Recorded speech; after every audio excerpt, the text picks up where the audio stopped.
From Acres USA, you are listening to the Acres USA podcast, a conversational podcast where we'll explore sustainable farming, regenerative practices, and the latest innovations in eco-agriculture with some of your favorite farmers and ranchers.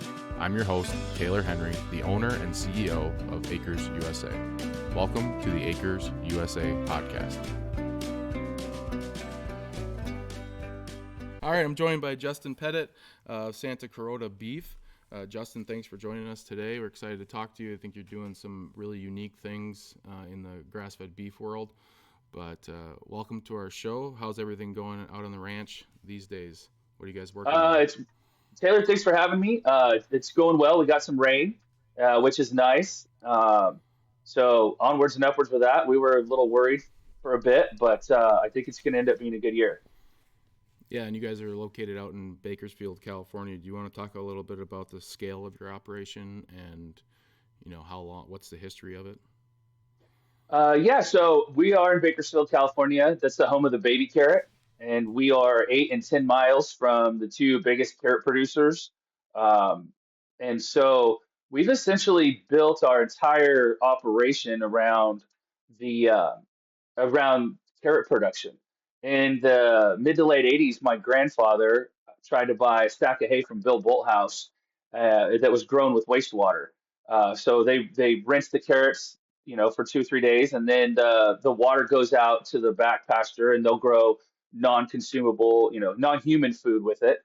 And it's stinky, man. I used to ride around on a three-wheeler in the middle of the night irrigating with my dad when I was like 3 years old. It is a stinky operation, but yeah. So we ended up actually, Mr. Bolthouse said, "What can you do with these baby carrots, or what these coal carrots?" And so we fed a few cows with them, and we were discount buying from the cell barn, and it was a cheap feed, and we ended up taking over the hay growing operation.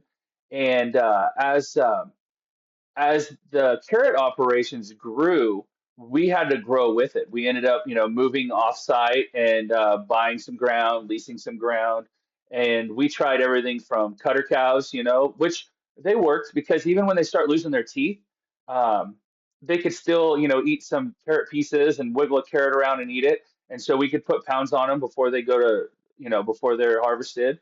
About 30% of them would even have a calf. So that's how we kind of got started and built a cow herd. Um, and then as that grew, we learned we could background our stockers on it. So, from the time we wean them, we could take them to 800 or 900 pounds and then have a marketable product and make whole loads for feedlots. But then about 10 years ago, my dad and I were making some bread heifers. And it was a drought time, and we were trying to time the market right to where when it did rain, we had pregnant females that would be ready to go as other ranchers would replenish their herd. But the ones that wouldn't breed or aborted or were free martin, those were kind of losers. They'd have to go back to the cell barn, or we grained a few out and we would sell whole and half animals for folks. But I'd heard of guys finishing on carrots, like military contracts or as a cheaper product, because the carrots, the beta carotene in them, it turns the fat a little bit orange, a little bit yellow.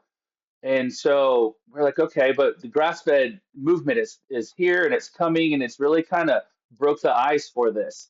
Because the packers, they didn't want to see that yellow fat. They wanted to see that white corn fat. And it was kind of a no-no, and we'd get docked and discounted if they saw that. So we tried a few ourselves, and we harvested our first one and ate it on my birthday, April of 2017. And we're like, man, this is good, but now what do we do? You got to go to work because we have a great product. So we fired up marketing, and we kind of looked at what guys had done in the past where they had succeeded and failed, and learned that we need to really lead our sales with ground beef. And because you can make anything into ground beef, but you can't make anything into a fillet. So, we hit the streets, and I was selling meat out of my pickup for a while, and eventually, we found a good ground beef customer, a burger chain that we could scale into. And man, we sold at a loss for about 3 years because, when they got to go, they got to go. And then if you got to sell them, it's either leave it in the freezer or or try to turn it into cash for something. And we broke even about a week or two before COVID hit. And when COVID hit, it shut everything down. And and that was hard because we leaned so hard into food service. We got in with the Win in Las Vegas, and they came out and did a big article on us for their magazine. And the gal who wrote the article sold it to Food and Wine. So we had a great article with Food and Wine magazine, and it said this is what Wolfgang Puck uses, to take home to his family. And yeah, so COVID shut it down, and we learned really fast how important our local markets were. So we ended up jumping in with, farmers markets, and we were trading out restaurants, and that was kind of a struggle for us. It really was. But as things opened back up, we were able to kind of tackle some of the bigger customers we couldn't get because we had a lot of cattle on feed, we had inventory, and it really kind of popped the clutch. How important was it as you guys were transitioning where you held on to that conventional market to where you could continue the cash flow and bring it in while slowly venturing into the other markets? So you didn't want to obviously just stab a knife in the market that you had been in. And how did you transition, away from that and without, damaging the cash flow of the operation? We leaned into it hard. We were actually oversold once post COVID, and then once we had a big ground beef customer that we had to supply. So what happened was during COVID, they shut all the restaurants down out here, and um, we had a restaurant that's like 20 to 25 locations in 5 states, and we were supplying them, large volumes. Well, we couldn't be their exclusive, but we had a dry aged burger on the menu, and which was, from a local processor, and we would, where they hang it, 28 days, and then we were sending 5 pound chubs of it. We were literally overnighting them to all the locations.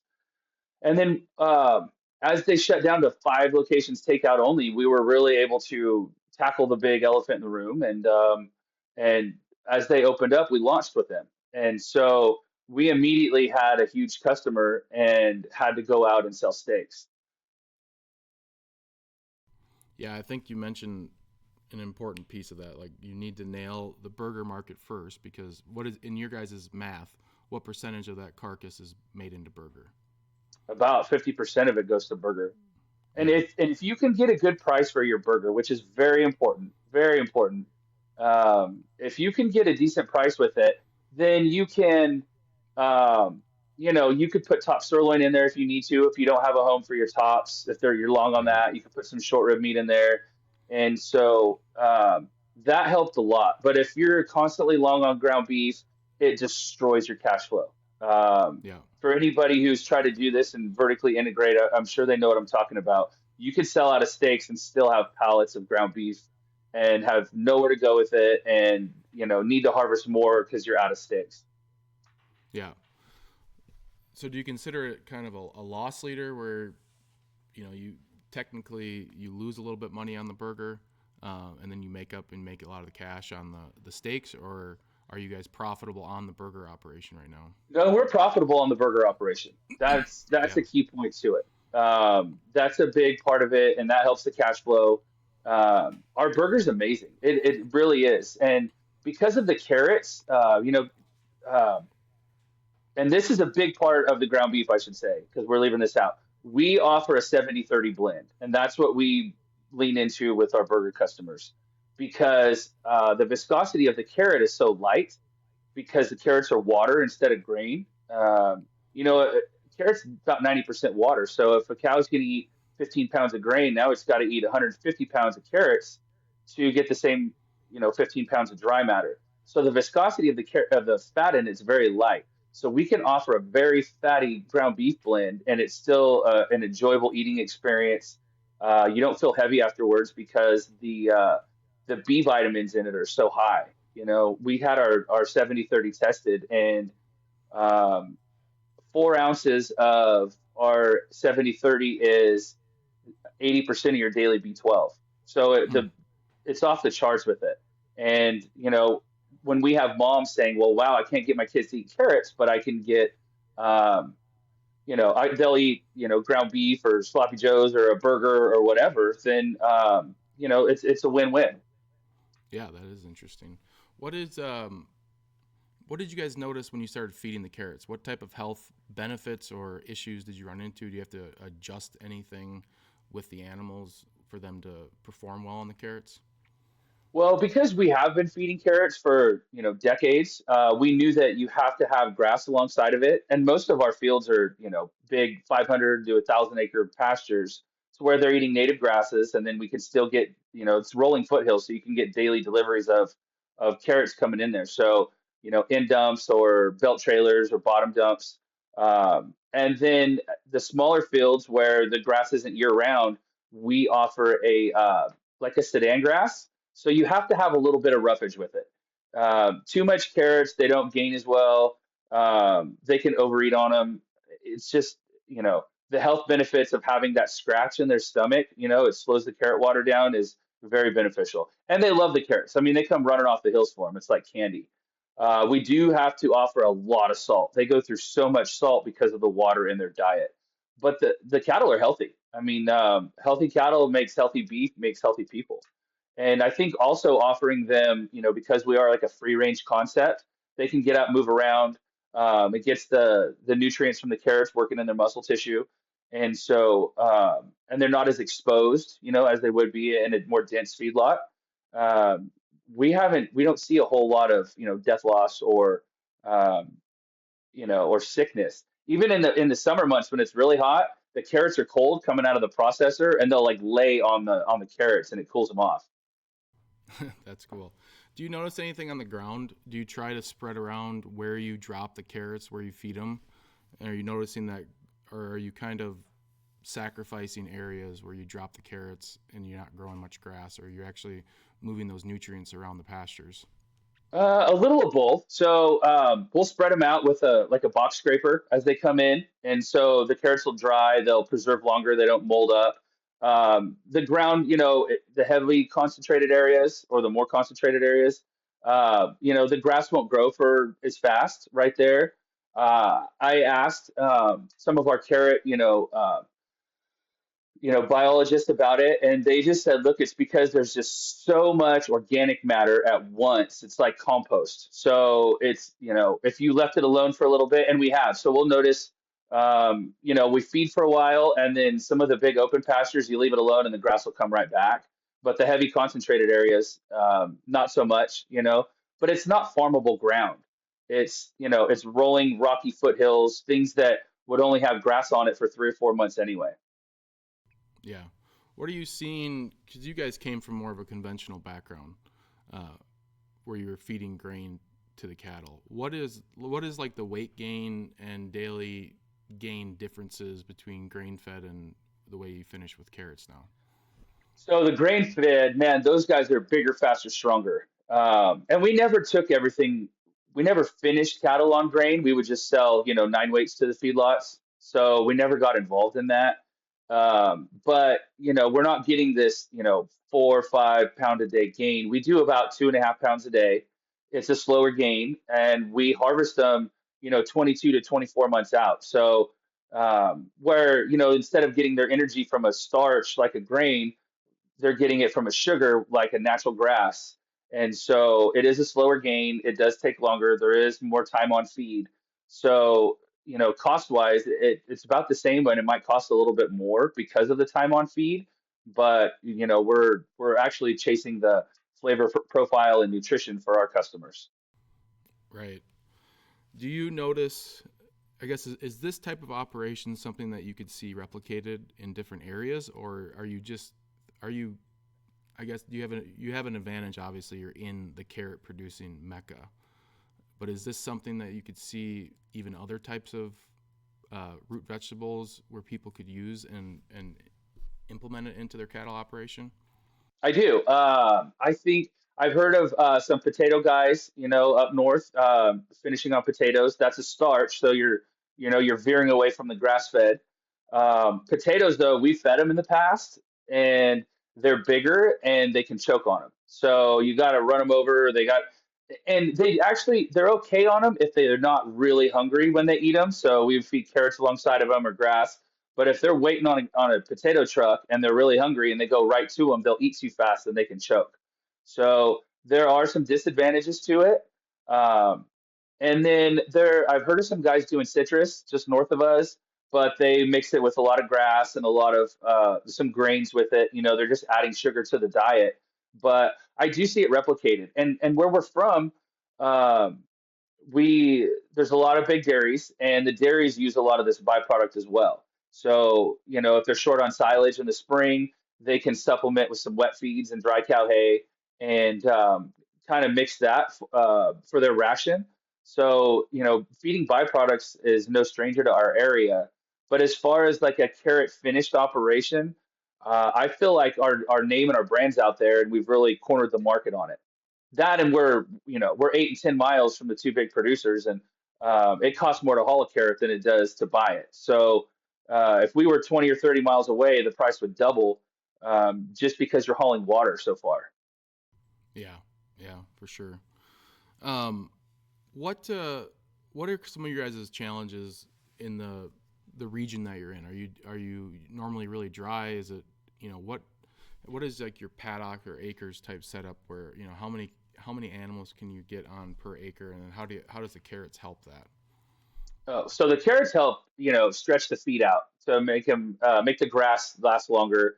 If you have a 1,000 acre field, we're probably, you know, 20, probably one cow to 25 acres. So the grass is only green for 3 or 4 months, and then it dries out. We have like a weed called fillery that's, you know, super high in protein. The TDN on it's amazing, but once it's dry, and then it turns into a lot of foxtail. So the beauty of California is it doesn't rain that much. And so the carrot growers love it, and they can grow carrots year round. There are other carrot operations, in the Northwest, in the Southeast, but they're seasonal. Where we are positioned, they're bringing carrots in from, down on the border, sometimes from Arizona, and then even from Northern California. They'll bring carrots in for further processing. So we have a year-round operation that can sustain it. The seasonability of it is a little bit different. There's higher flows and lower flows, and we've learned how to bring on the inventory of cattle at the higher flow seasons, and then have them ready to harvest as that season kind of dwindles down. So we've learned to match the cattle with the carrots, which is very hard, very hard. Yeah, I would assume that. Do you kind of going into that in your operation? Does everyone do you try to run one big herd, or are you separating the herds and like your finishers are getting a higher amount of carrots, your cow calf pairs are getting a different amount? How do you guys differentiate between that? Yeah, so the cow calf pairs, they might get a load of wheat because there's plenty of grass for them. We're just stretching the grass, and it introduces to the calves. And then when we wean, the weaning is a lot less stressful because the carrot truck is like the big orange mama. So instead of bawling for mom, they might have a little hay, but they're also getting carrots, and it calms them down, and that's their feed because they've been eating it their whole life. But we do also we source some calves from other local producers that are, certified. They're program cattle. So some of them are, even organic when we're not organic, but they'll be hormone free, antibiotic free. We have to do the traceability for our claims. And so we have other producers that we'll source calves from and then bring them in as well. And this is important for us to have a year-round product. So when you try to supply, restaurants um, and menus year round, you have to have cattle from different regions to match that. Yeah, how many animals are you finishing a week? Are you Uh, going week to week basis, or are you going yeah, week monthly? to week. So we do a load a week, anywhere from 30 to 40 a week. Hey, eco farmers, this is Taylor Henry with Acres USA. I hope you enjoy this podcast as much as I enjoy interviewing these folks. If you're serious about regenerative agriculture, I've got an incredible resource you need to check out: the Acres USA membership. You farm in the physical world, and you deserve a physical printed magazine to match. Since 1971, Acres USA magazine has been the leading voice in ecological agriculture. delivering the best insights from regenerative farmers, agronomists, and researchers to help you farm profitably without toxic chemicals. Our membership included physical and digital copies of the magazine each month of the year, which has always been a standard for Acres USA, but we wanted to over-deliver on content. When I acquired this business, I was happy to find that we had years of audio files from presentations at our annual EcoA conference. And guess what? They were hiding. Well, not anymore. We developed this membership portal that gives you access to the recordings from farmers like Gabe Brown, Gary Zimmer, Joel Salatin, and Mark Shepard. We also include recordings of private events. Finally, if you are like me and you like listening to content, we are now producing a membership-only podcast of each issue of the magazine, so you can consume each article while you're out in the field. To make things even sweeter, you'll get discounts on books, workshops, and events to keep expanding your knowledge. So are you ready to take your farming to the next level? Join today for a ridiculously low price at eco-farming.com or see details in the notes. Yeah. Going into, you mentioned you guys were doing some call cow type, go to the sales barn, get some call cows and feed them out on this. Are you still doing that? No, we've really leaned into Santa Carota. I believe that, we've talked to so many people with, autoimmune and health illnesses that that our meat really helps them and they feel better on it. And so we feel it's our time to lean into a healthier program. And so younger cattle that are certified that we can run through USDA and with all the bells and whistles and get them to the consumer because, with Make America Healthy movement, I think the timing is right for this. Yeah, for sure. Um, how many, so on your finishers, are you guys bringing in loads of carrots daily, or are you storing carrots on your facility, and what type of challenges do you have Daily, with that? Daily. So you daily. have trucks So coming daily. absolutely, yes. So we have like a grass hay that is in one part of the field, and so this Sudan grass that we grow, it's actually grown by the carrot producer that is with their wastewater. So we really try to champion ourselves as users of food waste because when they make a baby carrot, they're not just grown as like a little baby carrot. You could get a couple carrots in it. So we get the tips, the tops, the pieces, the shavings, the ugly carrots. Um, all of that, the cows aren't picky. So we get that as well as feeding the grass hay alongside of it. So we get to champion using water waste and food waste at the same time. But we get daily fresh delivery. Sometimes we'll get up to 20 loads a day. And, when they grow the rainbow carrots, they can't run the purple ones through the juice plant because it makes this like really black tar looking carrot pulp. And so they'll sell them as long as they can. And when they start to seed out, which is they'll get like a stem in the middle of them, almost like a little stick. They've been in too long. Then they just got to harvest them, and sometimes they go straight to the ranch. So daily fresh deliveries, and we offer salt and some supplement alongside of it, with our carrots. What type of mineral program are they on?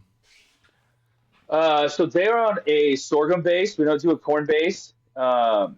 And so it's just like a supplement tub that they free choice lick. We kind of let their bodies tell them what they're doing instead of trying to make a TMR. So we let them free choice the tubs, free choice the salt, free choice the roughage, and then the carrots as well. I was curious if you noticed any sort of minerals that they're getting out of the carrots that they're not consuming as much of from other sources, but it's probably hard to tell if you have a tub. No, we have a tub, and we really don't use the nutritionists. We just let their bodies tell them. But we do grade choice and prime, so being able to do that is, that helps us move into the food service program as well as offer our e-commerce. So how have you, obviously right now we're in a interesting time in beef prices. So I could see there's like this thing happening where I could see a group like you guys to where I could just go sell this at the conventional market and make more than I've ever made before selling beef. But I almost think it's like a trap right now where there's a lot of people getting out of the grass-fed, grass-finished world, and they're just selling back to the conventional market because it's hard to turn away those prices. how have you how have you dealt with that? Do what is your word to people? You know, you guys have been in this beef business a long time. I'm sure it's important for you to continue these direct to consumer and these relationships. But how difficult is it not to just send them down the road and make more than you've ever? I'm sure your dad and grandpa could have dreamed about making these prices on calves. Very difficult. We actually sold some steers not too long ago just to help pay some bills, clean up some debt, because we were going to get more for them and cash flow faster than we ever had. And our 40 head loads have turned into 30 head loads just to kind of hunker down. And we've dropped a few food service customers, and then we're leaning into the e-commerce program.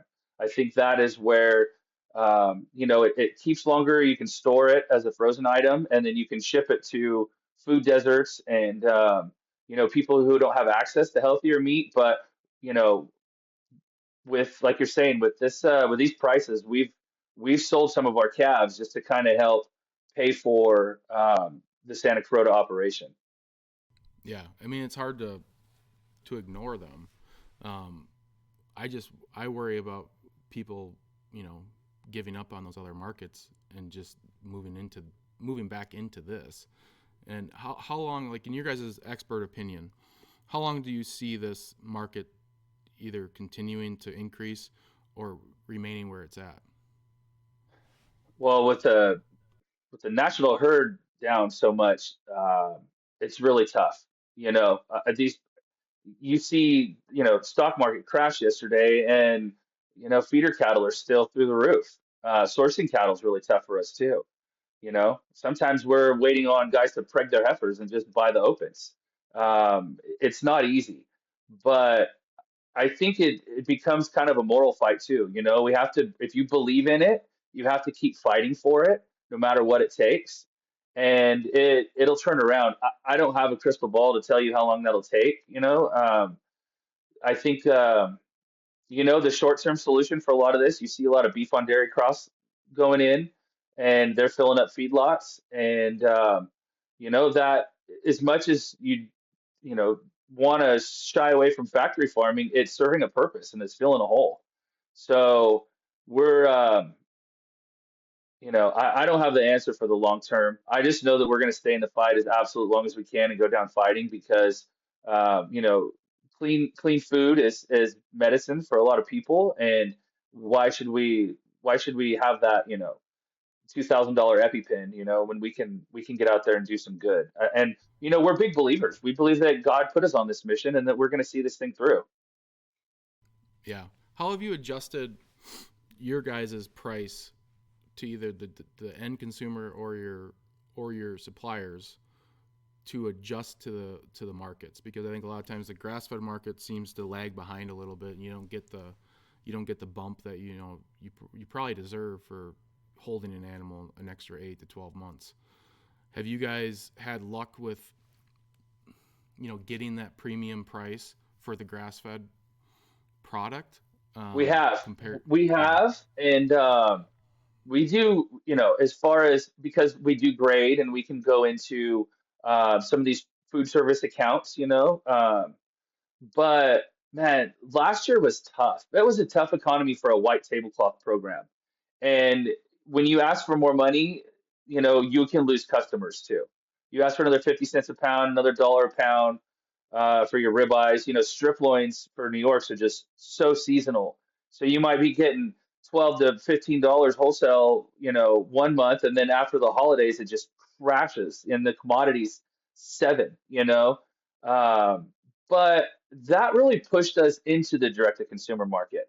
So as the more we said we needed in a food service matter to supply our higher end um, restaurants, the more that pushed back, the more we just fell into, look, we can do direct to consumer. We don't have to sell it, we because how we do it is we box them in a packer and then they're in primals and then that will go to a distributor, which then um, sells to the restaurants. But if it doesn't move, it's got a 21 to 30-day wet age, then we'll just further process it, put it into individual steaks, and set it for a direct to consumer. So the market has actually, to your question, trying to get the premium that we need just to keep going. The market's pushed back on us, and so it's pushed us into a direct to consumer model. Yeah, which that's a safety net for your business over the long term. I think. I mean, that's a much you have better margins. You have control over growing that, decreasing it, whatever you may be. But what? But and for so long, the freezer was the boneyard. That Yeah, that's where things just got stuck, and you hope for the holidays or something. But now it's not. It's an avenue to get it to the home chefs, and I mean, you saw what COVID did, where everyone's and pellet grills. People can have an amazing brisket at home, and they're sharing their own little cooking channels, and so being able to get that restaurant quality to them at home, or that healthy product to them at home, I think that's the future. I mean, you look and see what the internet's taking over, from magazines to digital publications to mom and pop shops to, is now taken over by Amazon. And so this is, I feel that it's the future of it. yeah. How important has been the relationship with the processor? Do you guys own the processing facility, or do you have a No, partnership we with are someone? fortunate enough to be about 5 hours from a large packer that actually has set aside days for smaller customers and labels. So we can send a whole load of cattle to them, and with packing and cutting instructions. And so we'll harvest on a Thursday, and then they'll hang over the weekend, and then Monday we get a grade report, and then we finalize our packing instructions, and we start packing. And that is a godsend, because I think there's a lot of folks out, in rural country that don't have those kind of opportunities. They don't have available processors. They might only be a state-owned processor where they can only do, halves and wholes and quarters, and so it can really bottleneck the flow of product, the cash flow. So we've been fortunate enough to have that. This processor even handles our exports for us. So we've done a little bit of Hong Kong business, and so that really helps. But we're just blessed to be in the region of the carrot, and in the region to have a processor like that. Yeah. And then from the processor, are you guys doing the distribution where you're holding the product? You have a cold storage facility. Who handles actually getting the product to the customer? So we own the product, live, and then handle the packing, the processing, and then we get a daily inventory.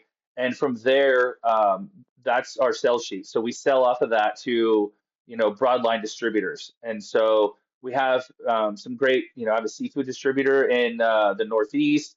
We have some smaller ones in the Southeast. There's a great distributor on the West Coast that handles pretty much everything west of the Rockies, and they do a great job telling our story. So we sell to the distributor, and from there, the distributor owns it, and they're on their own. But we make a point to, bring them out to the ranch, do ranch tours, let all the sales reps see what's going on. We bring chefs out there with us, and they get to cook at the end of the day with cows in the background, and we feel that telling the story right, and the transparency is very important. Hey there. Did you attend our EcoEgg conference this year in Madison, Wisconsin? Well, if you didn't, or if you did, we've got the recordings now available. Get on-demand access to every session with the EcoEgg recordings. Learn directly from the pioneers of soil health, livestock integration, and profitable regenerative systems, all at your own pace. Speakers include Gabe Brown, Alan Williams, John Kemp, Joel Salatin, and a lot more. We also have additional products that include the full-day workshops done by Matt Powers, John Kemp, Nigel Palmer, Jordan Green, Mark Shepard, and Austin Unruh. These workshops are in depth and will help you dig deep on the presenters' topics. Grab your recordings now at conference.eco-ag.com/24 recordings, or find the link in the notes. Because the best investment you can make is in your own knowledge. Now back to the show.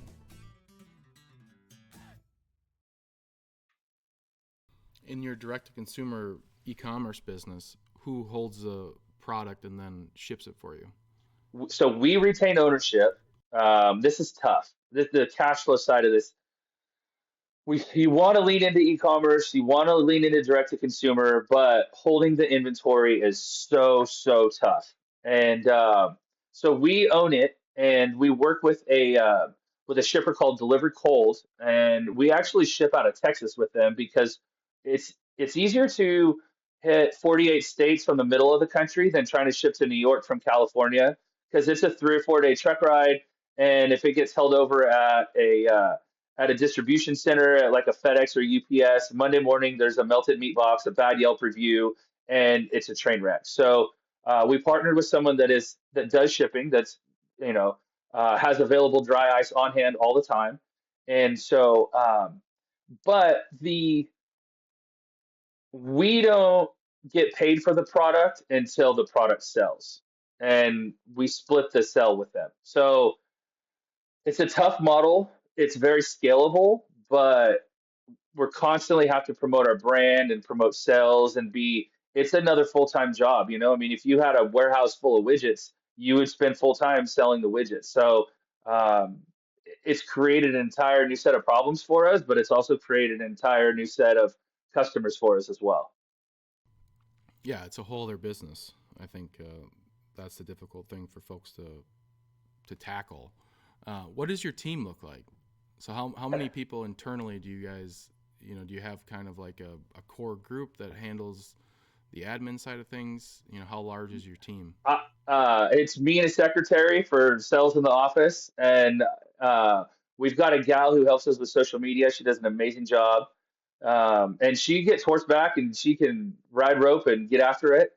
And so and then about 4 guys on the ranch, and they run the day to day, and they do anything from fixing tractors and water lines to sorting up loads of cattle. And then when they're shorthanded, I'll jump in, and when there's even more shorthandedness, my kids will jump in, and and then my kids will go help me with sales. And if we have to cook for a big function, sometimes the cowboys come, help us cook, and we all kind of do everything. We have to wear a lot of hats, and I think people probably, people in ag know that you're a mechanic one day and a plumber the next, and you're trying to learn to market it the following day. So it's one of the next, but there's half a dozen of us on a good day.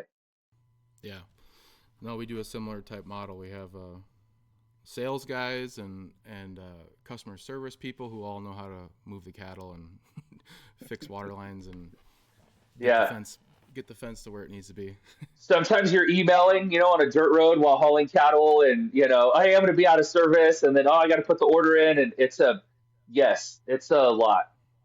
Yeah. One thing that's you know important in your guys' operation, and I think it's important in ag in general, is handing it on to the next generation. So you're the third generation in this operation.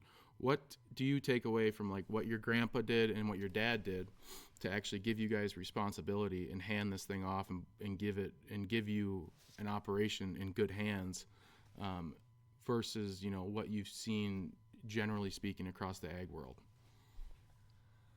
Well,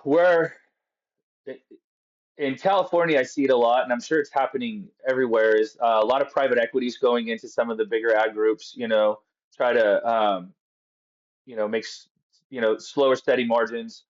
But with this, call it a startup, if you want. Even though my grandfather started feeding carrots, my father and I are partners with Santa Carota, and my kids have learned how to wear a lot of different hats. They've learned that 2, 3 in the morning doesn't mean anything, and you got to go do stuff, um, and the never give up kind of attitude. And it's okay to reinvent the wheel constantly because the world's changing. And if we're still doing the same thing in 10 years, we're out of business. So, um, you know, I think that the best thing you can do is just pack your kids with them. If you've ever made good cow dogs, the best thing you do is just take them with you every day till they learn the job. And I think that's the best thing with the kids too. I have two boys that they're 12 and 13, and they are, they both can move cows. They've both been on sales meetings with me. They've been, looked at cattle in other states and been all over. And I think that teaching them that we aren't just ranchers, but we're entrepreneurs also is very important. Very important because the world is changing fast. I mean, when we were kids, they didn't even have cell phones. So now look at them, you know, your kids have them, and you can text your kid what time their baseball practice gets out. So the world is changing, and teaching them that we are entrepreneurs just as much as we are stewards of the land and ranchers is very important. Yeah.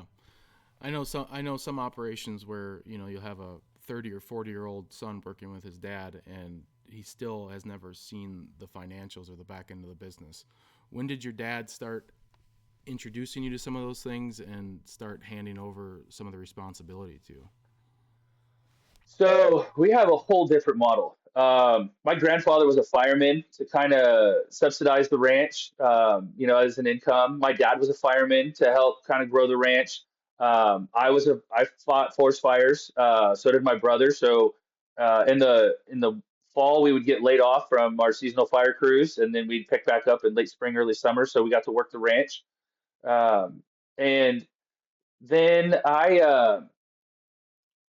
around the same time, 2009, I actually took over my grandfather's carrot business, and so he was selling carrots, and then he was in charge. He had the contract for the coal carrots, so I took that over. But my dad had a cow herd and land, and so I grew that into dairy sales and pet food and um, anything we could do with vegetable waste and carrot waste.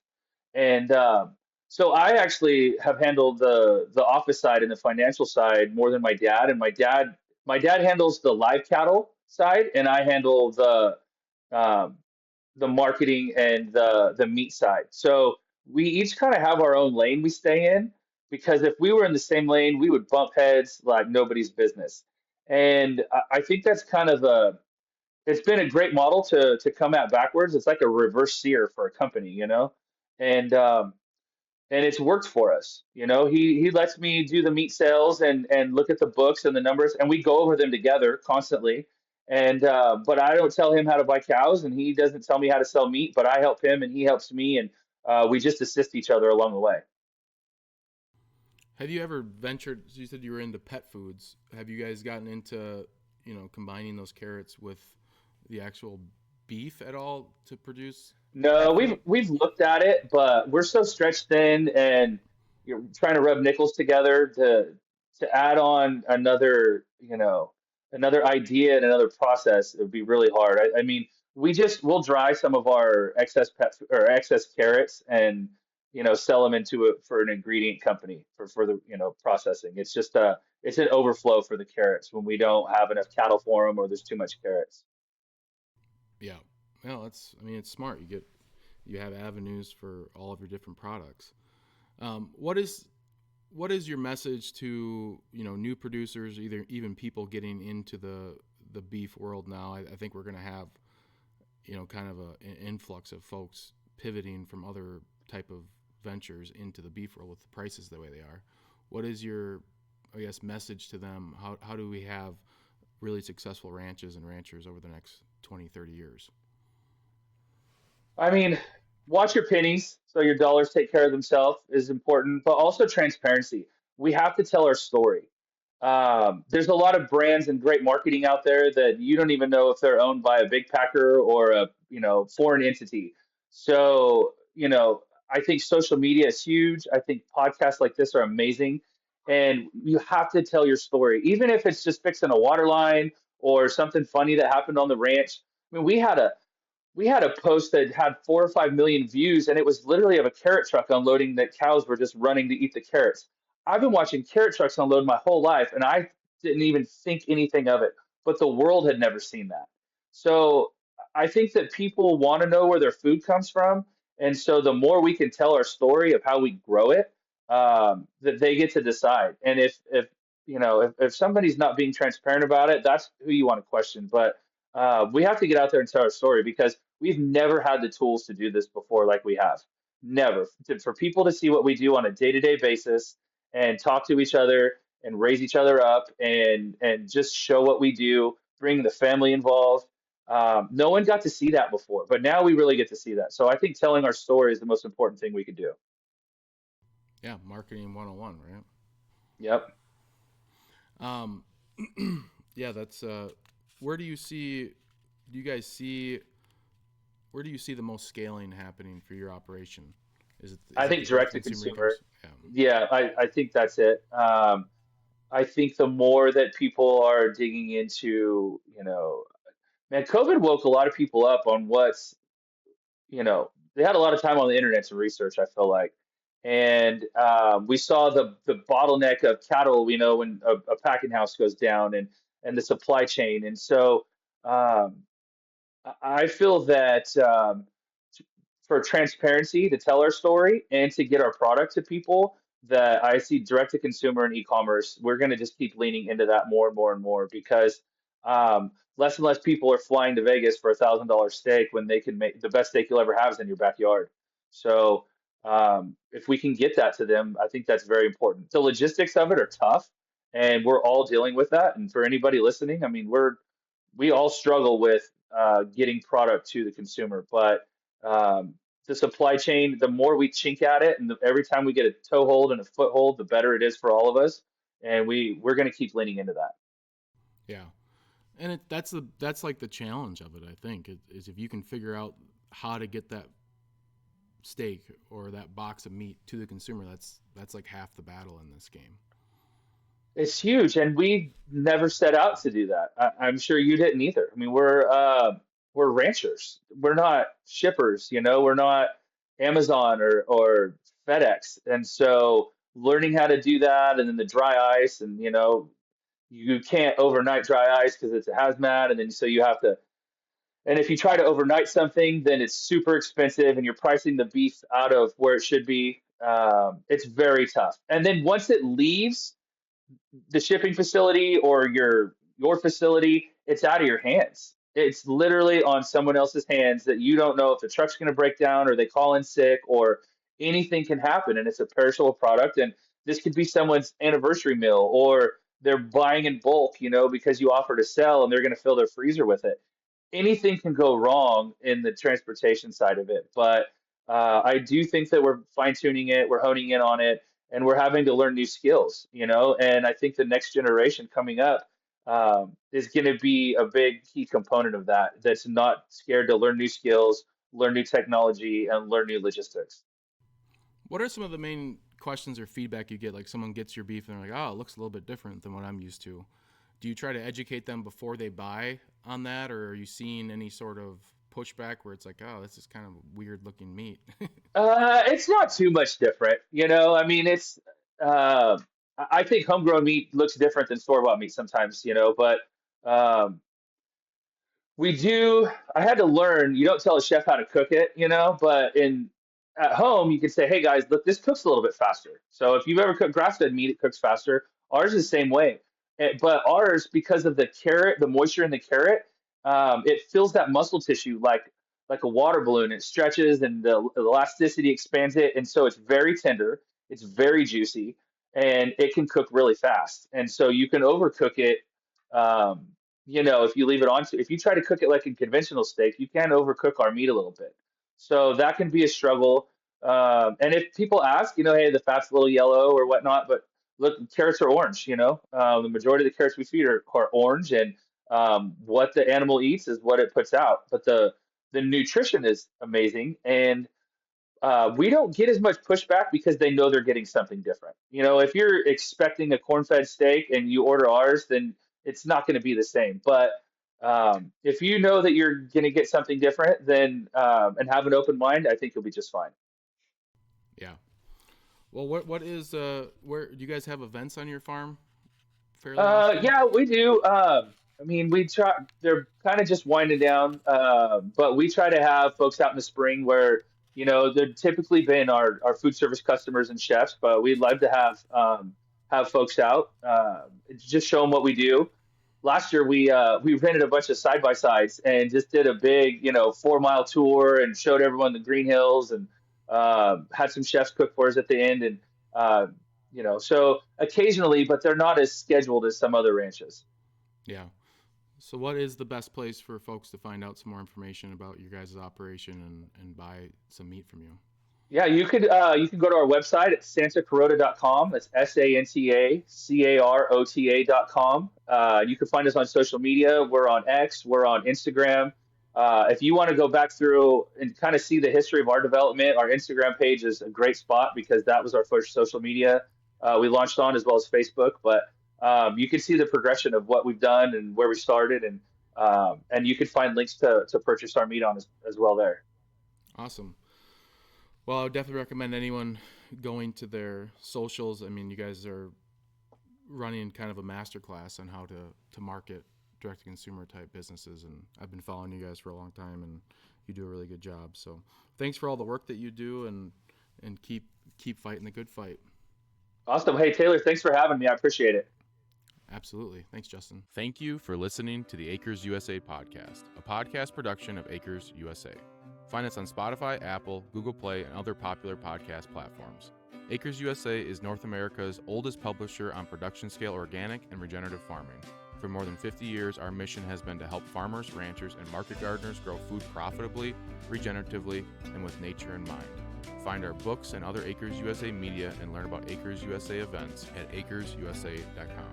Read our online magazine at members.acresusa.com, and we'd like to thank Acres USA staff for their contributions to producing this podcast. This episode was edited and engineered by Weston Larson of Acres USA. We're grateful to our guests for taking the time to talk with us about their experience.